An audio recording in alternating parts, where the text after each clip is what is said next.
Sungguh-sungguh Allah sangat ridho ketika seorang hamba itu makan makan ketika sesuap nasi dia muji Allah, ketika minum seteguk nasi dia muji Allah. Itu kalau orang diridhoni Allah itu wali betul. Itu untuk jadi wali itu gampang, kamu makan ridho, kamu nginjak buminya Allah ridho seneng, kamu hidup keseharian aman seneng. Nah ini supaya sampean kita semua ngaji betapa panduan Rasulullah untuk menggapai ridho Allah itu banyak yang keseharian sekali. Saking kesehariannya banyak dalam hadis dan itu sahih. Nabi menyebut hal-hal yang keseharian. Hatta ma tas'alu fi fimra'atika, kamu punya uang kemudian istri kamu bisa makan itu ibadah. Bahkan sebagian ibadah itu dicontohkan Nabi yang akhirnya diprotes sahabat. Yaitu wa fi buti ahadikum sedekah, kamu menggauli istri kamu itu ya sedekah. Sampai sahabat bilang yang benar ya Rasulullah. Ayati ahaduna syahwatahu wa huwa lahu ajrun. Masa urusan biologis, urusan syahwat kemudian dia dapat pahala. Nabi menjawab, alaysa law wada'aha fi haramin akana alaihi wisrun. Bagaimana kalau dia meletakkan ke yang tidak benar itu kan dosa. Nah, hal-hal seperti ini yang saya ingin teman-teman semua lah, semua. Saya juga agak ingin ngaji demi Anda juga agak ingin. Itu dosa sekali ngaji kok pesanan kelompok tertentu itu enggak boleh. Islam itu untuk semua. Jadi ya cuma karena di depan saya jenengan ya seakan-akan jenengan korbannya. Itu ada ilmunya dalam usul fikih itu. Jadi orang itu harus ngaji usul fikih. Nama yang disebut, mungkin Mas Sufyan masih ingat zaman ngaji usul fikih. Nama yang disebut itu tidak jaminan sebagai prioritas perintah. Jadi misalnya gini, kebetulan yang di depan Nabi itu Abu Dzar. Nabi ya bilang, ya Abu Dzarin ini uhibbuka misalnya, atau ya Mu'ad ini uhibbuka, atau ya Abu Hurairah ini uhibbuka misalnya. Banyaklah riwayat yang Nabi nyebut ya Abu Dzarin, ya Mu'ad, ya Abu Hurairah. Kemudian misalnya Nabi meneruskan khitab, ini uhibbuka, saya mencintai kamu, fakul dubur sholatin, atau sebagian riwayat disebut fala tada'anna dubura kulli sholatin, Allahumma inni ala dzikrika wa syukrika wa husni ibadatik.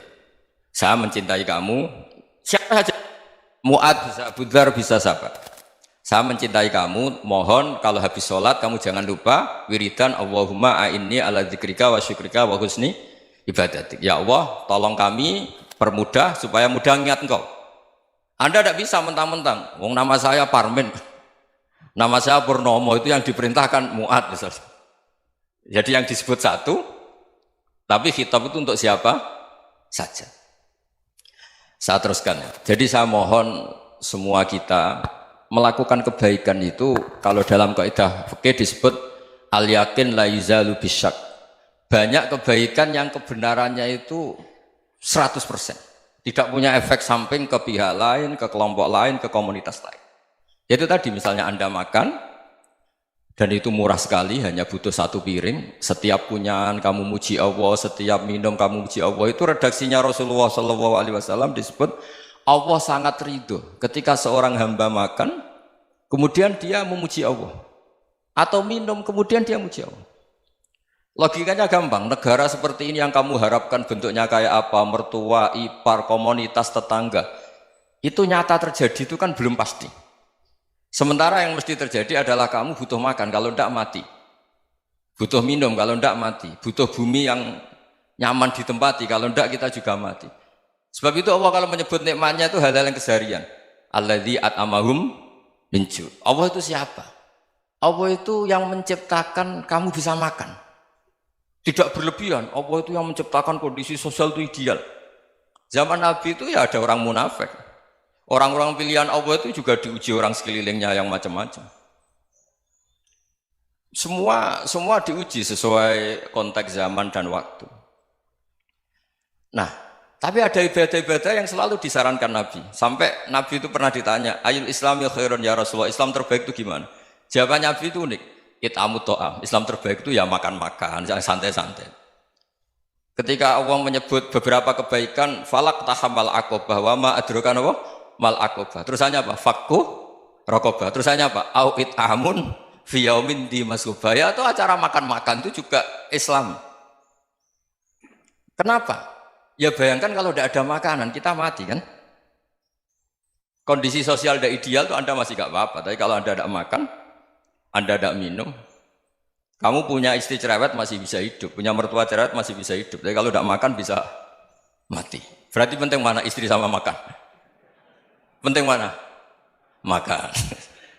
Semoga istri Anda dengar, nanti kamu disuruh makan tapi pulang deh.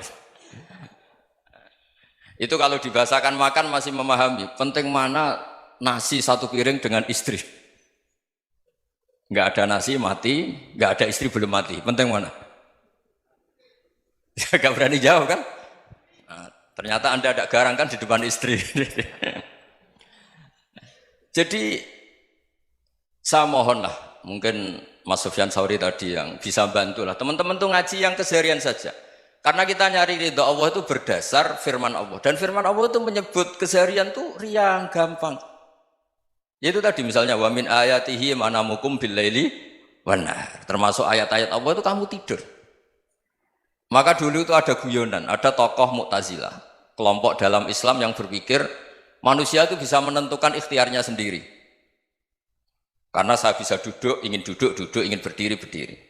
Karena kelompok ini nggak terima kalau semua kehendak Allah, nanti bagaimana kalau semua kehendak Allah kok ada hisab ya, ada sanksi. Lucunya itu dia akhirnya, ini cerita ya, mencintai seorang perempuan, cantik sekali. Dan itu dia menjadi ahli sunnah itu oleh hal-hal yang sepele. Karena istrinya cantik, ya namanya suami istri hubungan intim. Terus ditanya, Mas, masih ingin lagi? Masih. Silahkan diulang lagi. Wah ya tidak bisa. Katanya manusia bisa menentukan yang diinginkan. Itu tobat itu. Itu nggak bisa ditobatkan Mas Sufyan Ats-Tsauri. Orang cantik yang mudah nobatkan orang itu orang cantik. Segampang itu.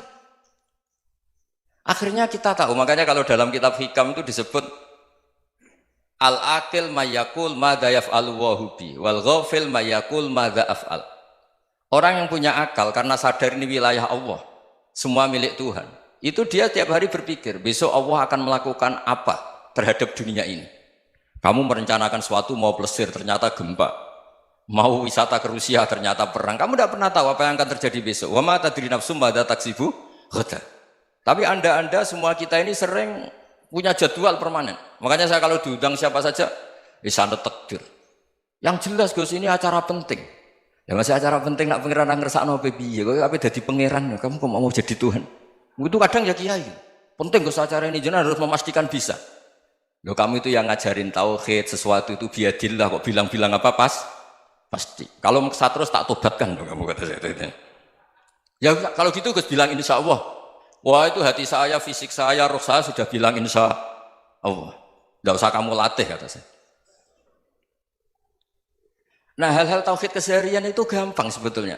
Wal ghafil yaqulu madza af'al. Tapi orang yang lupa Allah dia setiap hari bilang besok apa? Kita bisa melakukan apa? Seakan-akan dia itu aktor, dia penting, dia subjek permanen, dia. Padahal kita ini hanya objek kehendak Allah Subhanahu wa taala. Karena kita yakin sesuatu yang terjadi di alam raya ini kita tidak bisa apa-apa. Makanya saya sering ngaji, sering bilang saya, ketika Anda mensifati Allah, Dia yang menghidupkan. Sudah itu tanamkan sehingga ketika kita mati santai saja. Kenapa santai? Allah punya cara menghidupkan kita. Zaman kita hidup juga gak tahu caranya ngelola jantung, ngelola paru-paru. Kamu juga gak tahu ngelola oksigen yang tidak beracun, tidak mengandung polusi. Tahu-tahu hidup. Gak ingin tua ya tahu-tahu tua, gak ingin mati tahu-tahu mati. Selama ini kita hidup juga gak tahu apa-apa sebetulnya. Hanya gaya tok, punya jadwal, punya planning. Kalau kamu bisa menentukan pilihan Anda, pasti Anda istrinya cantik, 4 neriman semua, kona'ah semua. Nyatanya enggak kan? Ada 1 jelek, cerewet. Oh itu kan, nyatanya enggak bisa apa-apa Anda kan? Dan kamu bawa mati lagi. Itu kan istri Anda juga gitu, punya keinginan, punya suami yang ganteng, yang jabat, yang neriman, yang enggak poligami.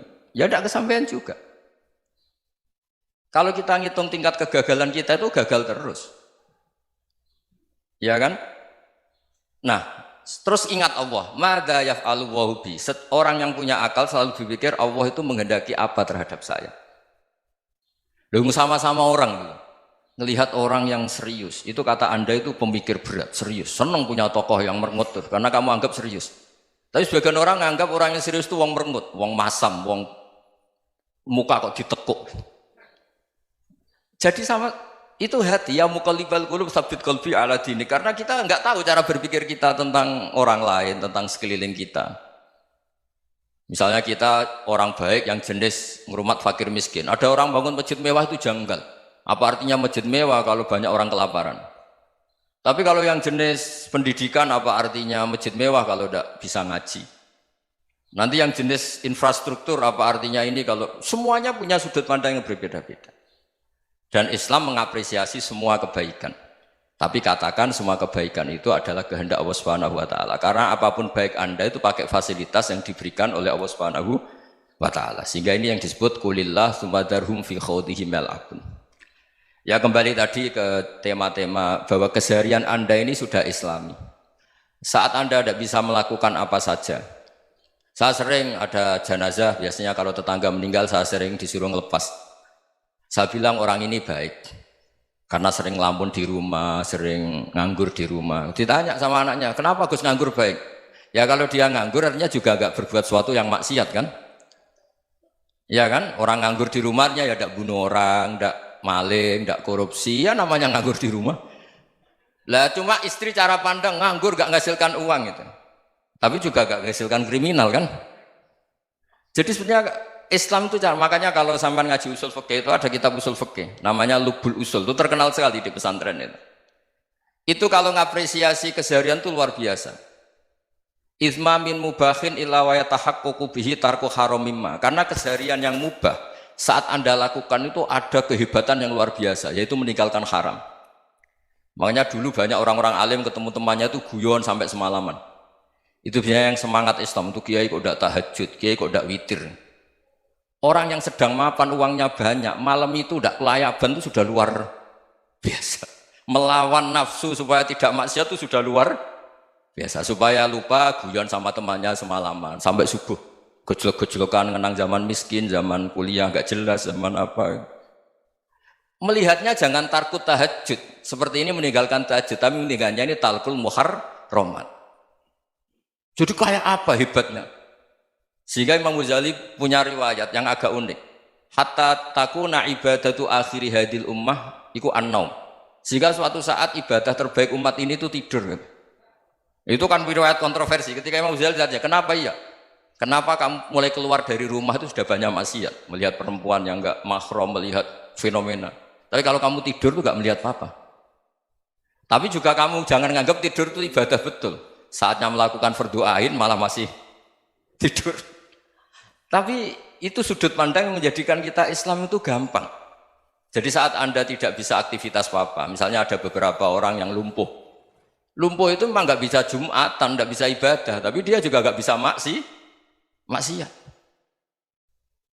Tidur itu memang Anda saat itu tidak bisa tahajud, tidak bisa witir, tapi saat itu ada zina, ada maling, tidak gosipkan orang, tidak bully orang, tidak menanamkan kebencian, tidak hasud. Sehingga tidur menurut Allah Ta'ala wa min ayatihi manamukum billaili apa? Wan-nahar. Karena di tidur itu selain ada unsur istirahat, jaga kestamina, juga ada unsur meninggalkan beberapa keburukan. Nah saya mohon ibadah yang keseharian ini kita jaga. Supaya kita semua baca ayat itu fasih. Fasih itu tertanam di hati. Allah itu siapa? Alladzi at'amahum min ju'i wa amanahum min khauf. Dan Allah kalau cerita di Quran itu anna subabnal ma'a subba thumma syaqaqnal ardhan wa syaqqa fa ambatna fiha habba wa inaba wa qadba wa zaituna wa nakhla wa hadaika hulba. Kamu tahu saya ini siapa, kata Allah? Saya ini adalah Tuhan yang menurunkan air, kemudian ada tanaman banyak. Habba wa inaba wa qadba, ada zaitun, ada tin, kalau orang Jawa mungkin ada tela, ada padi, ada mangga, ada pisang. Sudah. Wa inaba wa zaituna wa nakhla wa hadaika hulba, ada perkebunan yang lebat. Tujuannya apa? Mata Allahkum, silahkan kamu pakai, kamu nikmati. Tapi karena kadang kita ini punya ide-ide besar. Tadi untuk syukur saja nunggu punya istri riman, rumah baik, tetangga baik, komunitas baik, semuanya baik baru syukur. Lama-lama nanti ada di surga, syukurnya nunggu surga paling kelas A.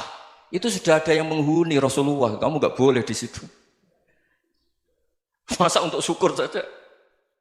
Repotnya Masya Allah. Jadi mohonlah Quran yang kalau Anda hafalkan juz sama itu kan ada ayat-ayat yang kayak tadi. Ya, fal yang dzuril insanu ila ta'ami. Coba lihat. Apa yang kamu makan ya? Dari mana? Dan untuk mempertahankan hidup kamu keseharian. Jadi jangan kira ibadah itu harus membentuk komunitas yang versi Anda. Ibadah itu harus hal yang mulu-mulu. Kesehariannya Anda alami. Loh ini saya tidak bikin-bikin. Saya ngaji bukan karena berdasar pesanan. Itu ayat yang saya baca kan betul ada ayatnya kan. Fal yang dzuril insanu ila tu'ami anna sobabnal ma'a sobba thumma syaqaqnal ardo syaqqa fa ambasna fiha habba wa inaba wa qadba wa zaituna wa nakhla wa hadaika ghulba. Terusannya apa? Mata'al lakum, silakan kamu nikmati. Mata itu silakan kamu nikmati. Ya kayak sampean dikasih hidangan ya makan. Ya sudah makan, habis makan ya minum, habis itu ngantuk ya tidur. Ya sudah normal-normal saja. Kayak apa indahnya Islam? Tapi Anda mencari Islam yang gimana lagi? Nah itu yang diajarkan guru-guru kita, diajarkan sanad kita sampai Wali Songo, sampai Rasulullah SAW. Bahwa pada akhirnya ada jihad, ada perang. Itu dulu memang perang, bukan membunuh, beda. Dulu kita dijajah Belanda ya perang, dan itu normal karena kita dijajah. Jadi ketika orang lain ingin baik sama kita, wa in ahadum minal musyrikin astajaruka ya fa'jirhu hatta yasma'a kalam Allah. Kalau mereka ingin baik ya kita baik. Makanya ada istilah musta'man, mu'ahad. Kalau mereka ingin damai, berdampingan dengan kemajmukan ya itu yang lebih baik. Karena memang Islam menghormati proses perdamaian. Wa in janahu lis-salmi ya fajnah lah. Kalau ingin damai ya kita harus